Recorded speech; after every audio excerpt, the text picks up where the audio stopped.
congregando. Primeira parte. Por ter sido feita várias vezes a seguinte pergunta à minha pessoa: onde você está congregando? Sempre tenho respondido com este questionamento. Primeiro defina o que é congregar e depois te afirmarei onde estou congregando. Quando a pessoa insiste no questionamento, eu afirmo: estou congregando em Cristo. Resolvi verificar na palavra do Eterno esta questão difundida pelas religiões que afirmam: congregar é assistir todos os cultos realizados no templo e ter seu nome escrito no livro da igreja após o batismo. O que realmente consiste em congregar? Seria estar presente em todas as reuniões realizadas no templo que você frequenta? Primeiro, estar na presença do Eterno é estar congregando. Estar em um templo de tijolos não é sinal de que está congregando ou que está na presença do Eterno. A presença do Eterno no local da reunião é a confirmação de que está congregando com os verdadeiros adoradores. Estar em um templo de tijolos com placa identificatória não é a garantia de estar congregado com os verdadeiros adoradores. Congregai perante mim. Deuteronômio 31, versículo 28. O próprio Cristo confirmou que congregar não é estar em algum prédio com uma placa na parede. Se há reuniões espirituais em nome do Senhor Yeshua em qualquer casa independente de sua ligação com alguma placa religiosa, a pessoa está congregando na presença do Eterno, pois os mesmos estão na presença do Eterno. A questão é, se você observar com o olhar da honestidade, verá que as reuniões espirituais nos templos são em nome do pastor, da fachada do templo, de algum profetada da lei, do sábado, do domingo, da teologia, exaltação de alguma pessoa de bom conhecimento teológico e, em alguns casos, em o nome de Yeshua. Estar reunido em o nome do Senhor Yeshua não é começar afirmando: estamos reunidos em nome de Yeshua. É a vivência e a prática das obras de Cristo que consiste na verdadeira congregação em o nome dele, seguindo com prática do verdadeiro amor. Pois onde se acham 2 ou 3 reunidos em meu nome, aí estou eu no meio deles. Mateus 18, versículo 20. Aquele que não ama não conhece a Deus, porque Deus é amor. 1 João 4, versículo 8.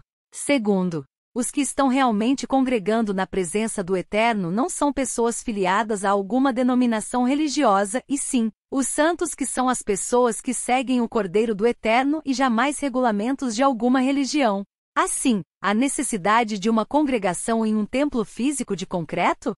Com certeza que sim, desde que seja para a unificação da irmandade e socorro aos necessitados espiritualmente, fisicamente e fisiologicamente. Congregai os meus santos, aqueles que fizeram comigo um pacto por meio de sacrifícios. Salmo 50, versículo 5. Terceiro, os filhos do Eterno são congregados em um só corpo. Este corpo é o aprisco das ovelhas que constituem o corpo de Cristo. Este corpo nunca foi, não é e jamais será uma agremiação religiosa como tem sido ensinado. Está ligado ao corpo de Cristo, que é o verdadeiro aprisco das ovelhas. É necessário nascer da água em o nome de Yeshua e do Espírito. E não somente pela nação, mas também para congregar num só corpo os filhos do Eterno que estão dispersos. João 11, versículo 52. Tenho ainda outras ovelhas que não são deste aprisco. A essas também me importa conduzir, e elas ouvirão a minha voz, e haverá um rebanho e um pastor. João 10, versículo 16.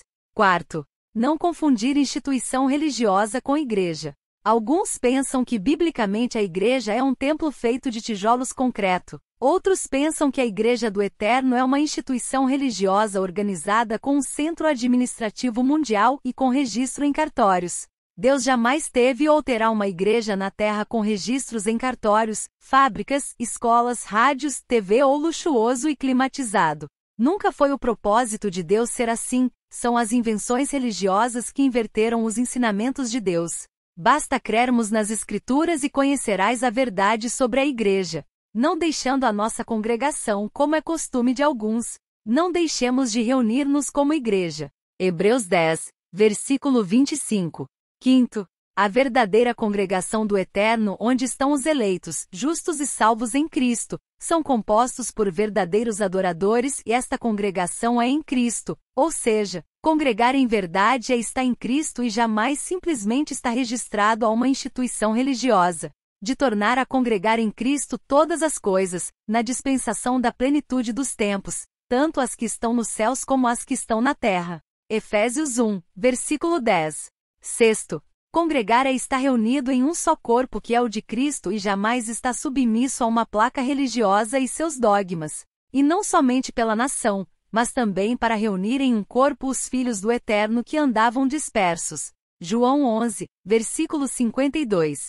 A mulher e seu líder têm registro em cartório? Os que pensam estar congregando em um templo de tijolos estão verdadeiramente praticando o congregar. Saibam de uma coisa biblicamente verdadeiro: a falsa adoração da verdadeira não é identificada pelas pessoas submissas a uma placa religiosa de algum edifício denominado igreja com um nome distinto registrado em cartório como sendo propriedade particular de uma marca registrada, ou que um grupo separado não pode usar o mesmo nome por ter sido patenteado. A Igreja do Eterno tem como patente apenas o sangue do Cordeiro. As que procuraram os cartórios para terem seus registros e desta forma ficarem isentas de impostos e terem proteção do Estado são na verdade amigas do mundo.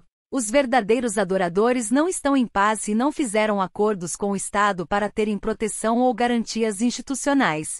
Se observarmos com honestidade, as religiões estão em paz com o mundo, porque são espíritos de demônios que fazem prodígios, os quais vão ao encontro dos reis da terra e de todo o mundo, para os congregar para a batalha, naquele grande dia do Deus Todo-Poderoso. Apocalipse 16, versículo 14. Adúlteros e adúlteras, não sabeis vós que a amizade do mundo é inimizade contra Deus? Portanto, qualquer que quiser ser amigo do mundo constitui-se inimigo de Deus. Tiago 4, versículo 4. Igreja seria um edifício construído com blocos de cimento ou CNPJ? Absolutamente não. Seria um edifício construído com pedras vivas sem um nome denominacional e sem registro em cartório, apenas com registro nos livros celestiais? Com certeza absoluta que sim.